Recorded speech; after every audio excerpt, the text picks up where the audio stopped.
아멘. 자, 오늘 새벽의 말씀은 따라서 하십니다. 의탁, 의지하시며. 오늘 말씀 제목입니다. 자, 우리가 인생을 살아가면서 누군가를 의지할 수 있다고 하는 것은 참으로 든든한 일이고 좋은 일입니다. 그래서 우리가 어릴 때는 부모를 의지합니다. 그래서 부모가 가면 쫄쫄쫄쫄 따라다니기도 하고, 또 부모의 또 이렇게 눈빛이나 또 뭘 주면 참새처럼 입을 쫙 벌려서 그렇게 맛있게 받아 먹고, 눈에 부모가 보이지 않으면 금방 앙 하고 울어버리고 불안해합니다. 어릴 때는 이제 부모를 의지하고 따라다니죠. 그리고 좀 이제 크면 친구를, 힘 있는 친구나 똑똑한 친구들이 있으면 친구 따라 강남 가기도 하고, 또 그렇게 친구를 또 의지하고, 또 이제 우리 한평생 함께 살자 그렇게 또 서로 다짐도 하기도 합니다. 그러다가 좀 더 이제 사랑하는 사람을 만나면 또 배우자를 의지하기도 하고, 또 아내는 남편을 의지하고, 또 남편은 또 와이프를 의지하고, 또 그렇게 살아가기도 하죠.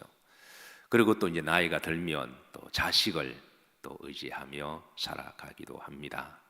어떤 사람은 또 물질을 의지하기도 하고, 어떤 사람은 보험을 의지하기도 하고, 어떤 사람은 국민보험공단을 의지하기도 하고, 연금을 의지하기도 하고, 그래서 각자 나름대로 의지하며 살아가는데요.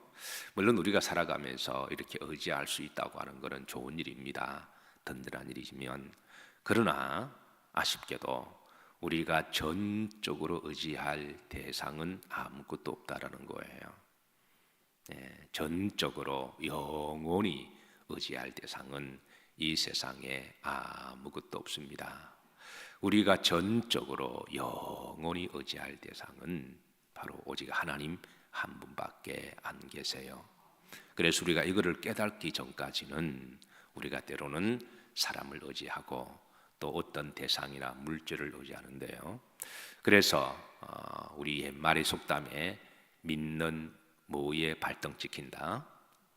도끼에 내가 믿었던 사람에게, 내가 그렇게 의지했던 사람에게 때론 우리가 발등이 찍히기도 하고 어려움을 당하기도 하고 고통을 당하기도 하는데요. 그것은 사람은 연약하고 부족하기 때문에 그렇습니다. 그래서 요한복음 2장 24절에 보면 따라서 하십니다. 예수님께서는 그의 몸을 다른 사람들에게 의지하지 아니하셨으니 이는 친히 모든 사람을 아심이요 그러셨어요. 그러니까 예수님은 자기의 몸을 다른 사람에게 의지하지 아니하신 것은 다른 사람을 불신하기 때문에 그런 것이 아니라, 믿지 못해서 그러시는 것 때문이 아니라 모든 사람을 아신다. 이 말씀은 로마서 3장에 있는 말씀처럼 모든 사람은 죄를 범하였음에, 모든 사람은 기본적으로 다 죄성을 가지고 있어서 이 죄성을 가지고 있다고 하는 게 이 환경과 형편에 따라 바뀐다고 하는 때문에 그렇습니다. 아무리 이제 벌스로 친구로 피를 나눈 의형제라고 할지라도 이게 환경이 달라지고 자기 이익에 따라서 여건이 달라지면 어제의 친구가 오늘 원수가 되기도 하고, 또 그렇게 해서 바뀌기 때문에 그 사람의 그런 죄성을 하나님은 아시기 때문에 그런 거죠. 그리고 또 사람은 본질적으로 연약합니다. 아무리 어릴 때 부모가 내 모든 것을 다 해줄 수 있는 것처럼 보여도 그 부모도 나이가 들어가면 해주고 싶어도 해주지 못하고, 또 아이와 함께 영원히 함께 동행하지 못합니다. 부부라고 할지라도 영원히 살 것 같지만 이제 살다 보면 서로 실망하게 되기도 하고, 그건 사람이 나빠서가 아니라 그건 사람이 연약성 때문에 그런 거죠. 내 마음 같지 아니하고 때로는 상처를 주기도 하고 아픔을 주기도 하죠. 또 자식도 그렇습니다. 자식도 든든하게 잘 자라서 부모를 책임져 주는 것 같지만 그 아이도 죄성도 있고 연약함이 있어서 또 험악한 인생을 살아가다 보면 제 갈 길 바빠서 지 고도석자여서 그래서 부모의 힘과 의지가 되지 않을 때 그래서 우리가 인생을 살아가다 보면 의지할 대상은 오직 하나님밖에 안 계세요. 이것을 우리가 빨리 배우고 터득하는 게 신앙의 여정인 줄로 믿으시기를 주의 이름으로 축복합니다. 그렇다고 사람을 불신하거나 사람을 거리 두라는 말씀이 아니라 이것은 사람의 주님께서 이는 모든 사람을 아신다라고 하는 것은 사람은 항상 기본적으로 다 죄성을 가지고 있는 그런 존재라는 거죠. 그리고 모든 사람은 다 뭐하다 연약하다 긍휼의 대상이다. 그래서 사람은 이 용서나 이해나 사랑과 섬김의 긍휼의 대상이지 내가 의지하거나 내가 의탁하거나 내가 전적으로 신뢰할 대상은 아니라는 거예요. 만약에 사람을 너무 좋아한 나머지 사실 사람들이 다 좋은 사람들이니까 사람을 다 좋아하시잖아요. 그런데 너무 좋아하다 보면 너무 의지하다 보면 반드시 또 상처를 당하기도 하고 또 어려움을 당하기도 하는데요. 그래서 우리가 전적으로 의지하고 믿을 대상은 누구밖에 안 계신다? 하나님밖에 안 계신다. 이게 좀 외로운 말이기는 하지만 그러나 어찌하리요? 그게 인생이고 또 그게 신앙의 여정인 것을. 그래서 신앙은 사람은 긍휼의 대상이고 용서의 대상이고 이해의 대상이고 내가 섬김의 대상이지 내가 뭘 바라서 얻으려고 그러면 그게 이제 시험 들기도 하고 또 낙심되기도 하는 거죠. 예수님께서 요한복음 6장에 보면 오병이어를 가지고 수천의 사람을 먹이셨어요.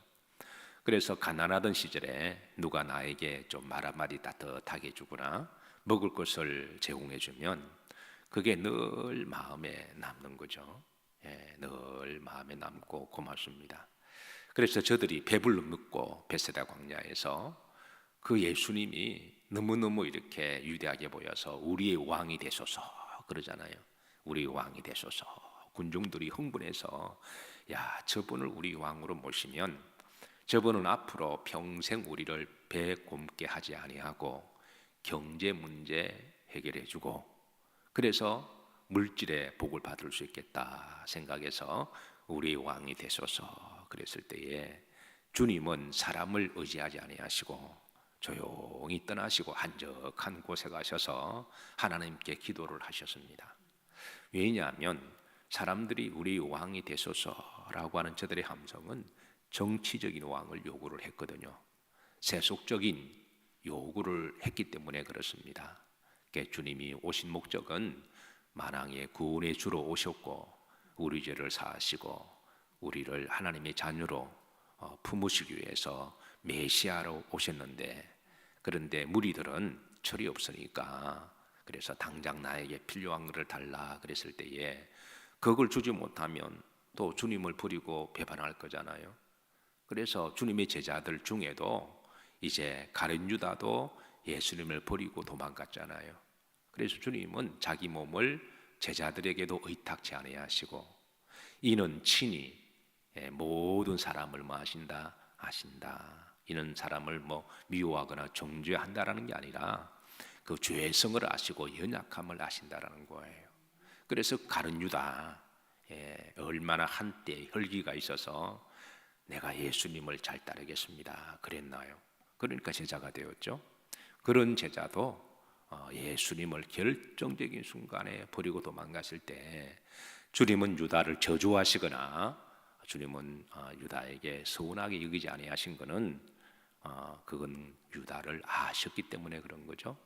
베드로도 그럽니다. 베드로도 내가 죽기까지 주를 따르리로다. 물론 그때는 그 마음이 진심이었어요. 오늘 특송드렸죠. 내가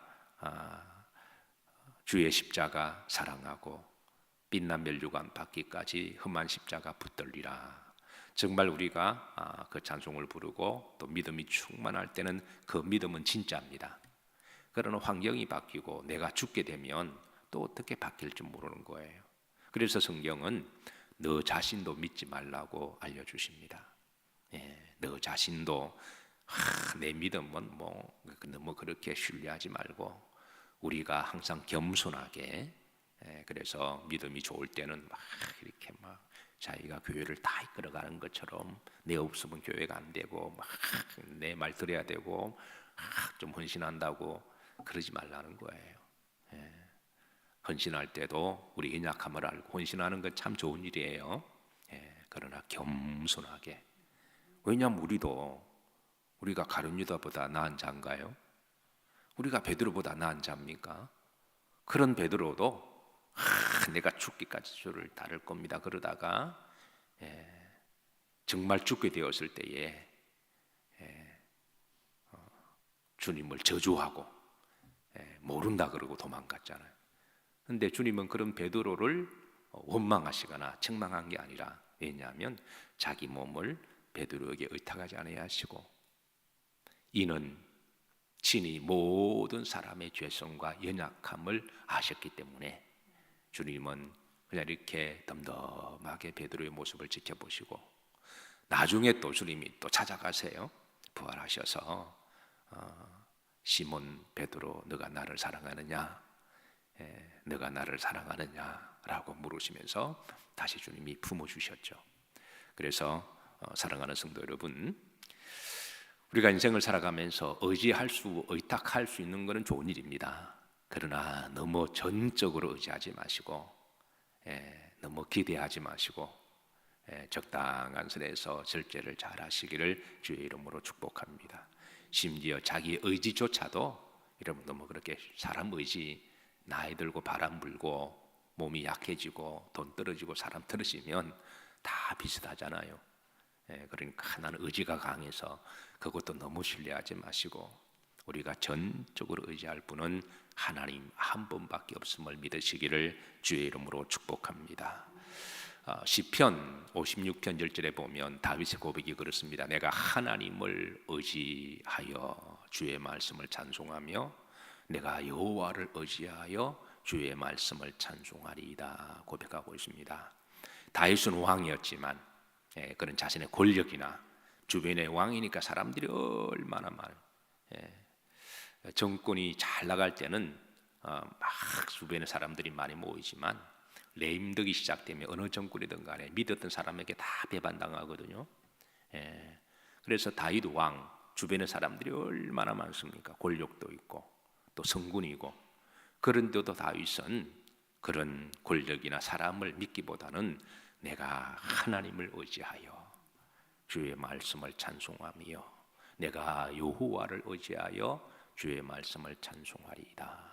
이게 다윗의 늘 기도였습니다. 흥미로운 것은 하나님을 의지한다라고 하는 것은 이게 무슨 말이냐, 다윗은 반복적으로 말하기를 주의 말씀을 의지한다라는 거죠. 그래서 내가 하나님을 의지하여 주의 말씀을 찬양하며, 또 한 번 더 강조합니다. 여호와를 의지하여 주의 말씀을 찬송하리이다 그랬습니다. 그래서 우리가 하나님을 의지한다라고 하는 것은 하나님의 마음속에 주신 말씀을 전적으로 신뢰하고 말씀을 믿고 말씀을 따라간다는 것을 의미합니다. 우리가 말씀을 믿지 않고 말씀을 따라가지 않으면서 하나님을 믿는다, 의지하는 그런 말이 성립이 안 되는 거거든요. 우리 하나님을 믿는 사람은 말씀을 믿는 사람들이다. 그래서 하나님을 어떻게 의지하느냐? 말씀을 믿고 말씀을 따라가는 사람들이다. 그렇게 보시면 돼요. 그리고 베드로 사도는 베드로전서 4장 19절에 보시면 이제 하나님의 뜻대로 고난을 받는 자들은 그 영혼을 미쁘신 창조주를 의탁할지어다 그랬습니다. 그러니까 하나님의 뜻대로 고난을 받는 자들은, 우리가 이제 고난을 받는 것은 내가 잘못해서 실수해서 고난을 받기도 해요. 사실 대부분의 고난 당하는 것은 우리가 정직하게 분석을 해보면 내가 무지해서, 내가 어리석어서, 내가 실수해서, 내가 잘못해서 이런 것 때문에 대부분 고난을 받는 거죠. 그래서 물론 그런 고난도 하나님이 우리를 연약함을 이해하시고 그런 고난도 십자가로 잘 승화시켜서 그참에 넘어진 김에 쉬어가라 그랬다고, 그런 고난을 통해서도 십자가의 은혜를 알게 하시기도 하십니다. 내가 잘못해서 고난 당해도 그 고난을 통해서 예수님의 고난을 되돌아보게 하시고, 아, 주님이 이렇게 힘드셨겠구나, 그렇게 하나님은 투영하게 하시고 또 십자가의 레슨을 배우게 하시지만, 그러나 정말 우리가 받는 고난 중에 하나님의 뜻대로 받는 고난, 그러니까 내가 별로 잘못한 것도 없고 내가 별로 죄를 지은 것도 없는데 순전하게 억울하게 어떤 이유 때문에 정말 받는 그런 고난이 있거든요. 그 예수님이 무슨 잘못을 하셔서 고난을 받으셨나요? 욥이 무슨 죄를 지어서 고난을 받았습니까? 욥 뒤에는 사탄이 욥을 시험하기 위해서 고난을 준 거거든요. 그래서 우리가 사실 고난을 받을 때 다윗의 시편의 51절처럼 하나님이여 나에게 정직한 영을 주옵시고, 그래서 내가 받는 고난이 이게 내가 잘못 때문에 내가 어리석어서 받는 고난인지, 아니면 내가 정말 하나님의 뜻대로 받는 고난인지 우리가 한번 정직하게 점검해 볼 필요가 있습니다. 그래서 내가 잘못해서 받는 고난은 우리가 정직하게 그 부분을 회개하고 빨리 고쳐야 되는 거죠. 그러나 하나님의 뜻대로 받는 고난은 이런 고난을 영광의 고난이라고 그렇게 바울은 풀이해 줍니다. 그리스도와 함께 영광을 받기 위하여 그리스도와 함께 고난을 받는 것이 그것도 마땅한 일이다, 그렇게 알려주는 거죠. 그래서 베드로 사도는 이제 그러므로 하나님의 뜻대로 받는 고난은 그 영혼을 미쁘신 창조주께 뭐할지어다 의탁할지어다 그랬습니다. 그래서 우리가 고난을 받을 때에 정말 주님이 당하신 십자가의 고난처럼 정말 순수하게 받는 그런 자원하는 고난, 그런 십자가의 고난이라고 한다면은 그걸 이길 수 있는 방법은 하나님을 의탁하는 수밖에 없습니다. 그러니까 하나님을 의탁할지어다, 그렇게 해서 이제 베드로가 그렇게 하나님을 의탁함을 그렇게 주고 계시는데요. 오늘 본문에도 예수님이 겟세마네 동산에서 이제 기도하실 때죠. 이 본문의 말씀은 마태복음에서도 이제 병영으로 같이 주시고 있는데요. 그러니까 예수님이 이제 극심한 이제 고난을 받으시죠. 이제 그래서 감람산에 가셔서 기도하셨습니다. 오늘 본문에 보면 습관을 따라 감람산에 가셔서 기도하셨다. 그랬더니 제자들도 따라갔다 그랬습니다. 그러니까 주님이 습관을 따라 기도의 장소, 기도의 시간을 기도하신 것은 사실 주님은 기도하실 필요가 없으시죠. 그분은 하나님이시니까.